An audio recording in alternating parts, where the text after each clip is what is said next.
Hello everyone, welcome to my YouTube channel. और आज इस वीडियो में हम लोग बात करने वाले हैं म्यूचुअल फंड एसआईपी के बारे में। समझेंगे एसआईपी क्या होता है और एसआईपी करने का क्या एडवांटेज है और आपको एसआईपी क्यों करना चाहिए। ठीक है, तो एसआईपी के बारे में अगर बात करें तो एसआईपी का मतलब होता है सिस्टमेटिक इन्वेस्टमेंट प्लान। इसका मतलब हर महीने थोड़े थोड़े पैसे आप जमा करते हैं, आप इन्वेस्ट करते हैं, चाहे जहाँ पे भी आपका जो भी इन्वेस्टमेंट का ऑप्शन हो वहाँ पे आप थोड़े थोड़े पैसे हर महीने आप जमा करते हैं।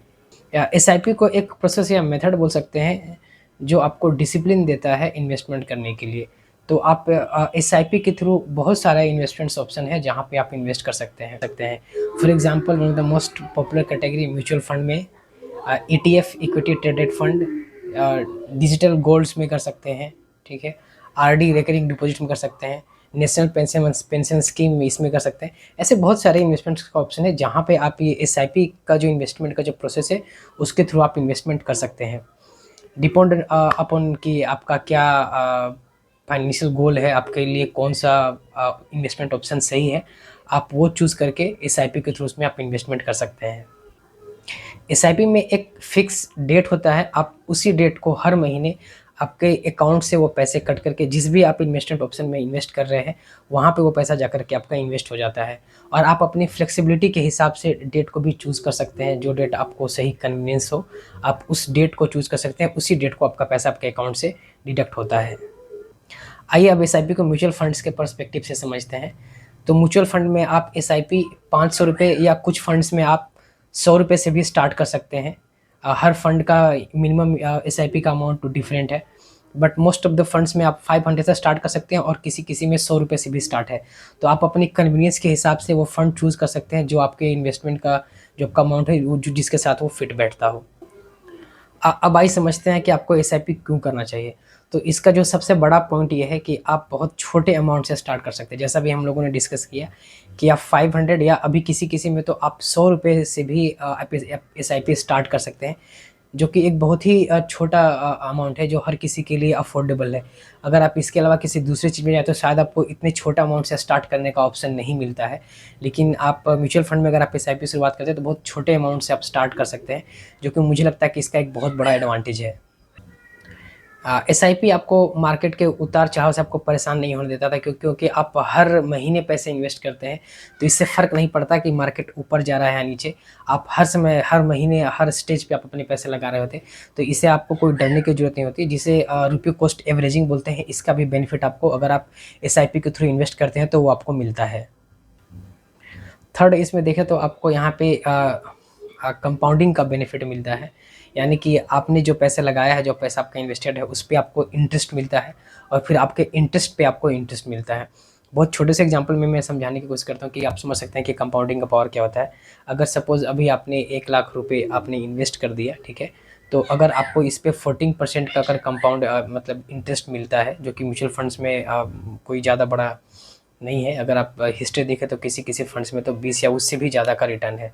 तो अगर हम लोग 14% का भी अगर इंटरेस्ट जो को पैसा मिला उसको अगर हम लोग कैलकुलेट करें तो हर 5 साल में आपका पैसा दोगुना हो जाता है। तो अगर आप सपोज़ आपने 1 लाख रुपये लगाया और अगर आप 20 साल तक उसमें अगर आप इन्वेस्टेड रहते हैं और अगर आपने उस पैसे को नहीं निकाला तो वो पैसे स्टार्टिंग के 5 साल में आपका वो 1 से 2 लाख होगा, फिर नेक्स्ट 5 साल में वो 2 से 4, फिर नेक्स्ट आप 5 साल में वो 4 से 8 और फिर 8 से 16। तो ऐसा आप देख सकते हैं कि 20 साल में आपका 1 लाख रुपया वो 16 लाख रुपये में हो जाता है। तो ये होता है कंपाउंडिंग का पावर। इसीलिए कहा जाता है कि एसआईपी के थ्रू अगर आप लॉन्ग टर्म तक इन्वेस्टेड रहते हैं तो आप एक छोटे इन्वेस्टमेंट से भी बहुत बड़ा कॉर्पस आप बना सकते हैं। तो ये एक बहुत बड़ा एडवांटेज है म्यूचुअल फंड या एसआईपी का। एसआईपी के थ्रू अगर आप इन्वेस्टमेंट करते हैं तो आपको यहाँ पे एक डिसिप्लिन और एक हैबिट बिल्ड होता है, जो कि लॉन्ग टर्म आपके वेल्थ क्रिएशन में बहुत बड़ा हेल्प करता है। क्योंकि पता होगा आप लोगों को कि इन्वेस्टमेंट का हैबिट होना और एक डिसिप्लिन तरीके से हर मंथ इन्वेस्ट करना ये बहुत ही ज़रूरी होता है। एक अगर आप कॉर्पस क्रिएट करना चाहते हैं तो एसआईपी के थ्रू आपको ये दोनों ही चीज़ें आप में बिल्ड होता है, डिसिप्लिन भी और हैबिट भी। नेक्स्ट जो एसआईपी का बेनिफिट है वो है लॉन्ग टर्म वेल्थ क्रिएशन।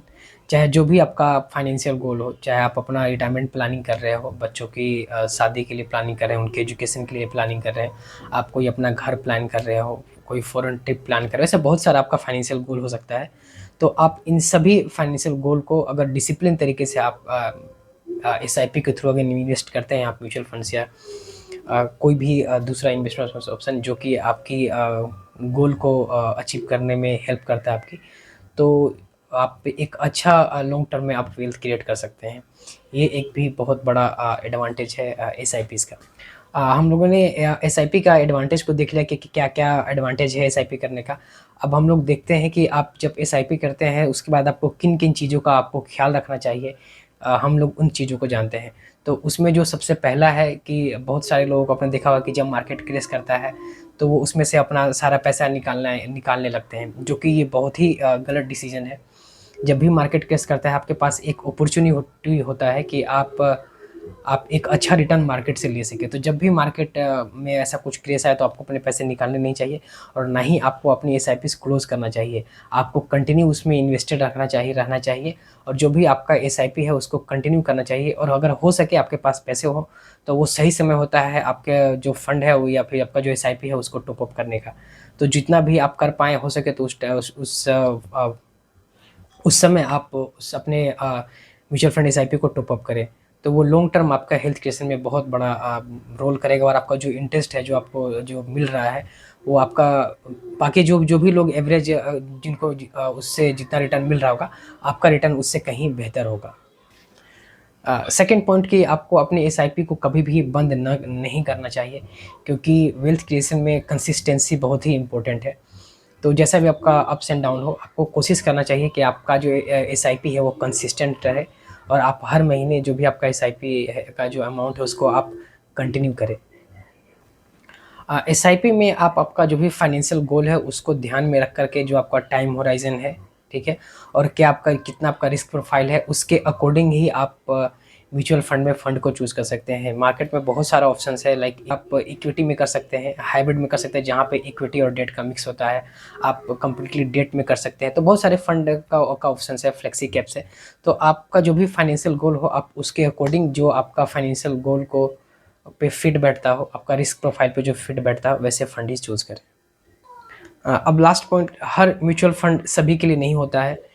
इसलिए आप कोई भी इन्वेस्टमेंट से पहले अपने एडवाइज़र का सलाह ज़रूर लें, जो आपके फाइनेंशियल गोल के लिए फिट बैठता हो, जो आपके रिस्क प्रोफाइल पे फिट बैठता हो, वैसे फंड में ही आप इन्वेस्ट करें। इस वीडियो को देखने के लिए बहुत-बहुत धन्यवाद। Thank you so much.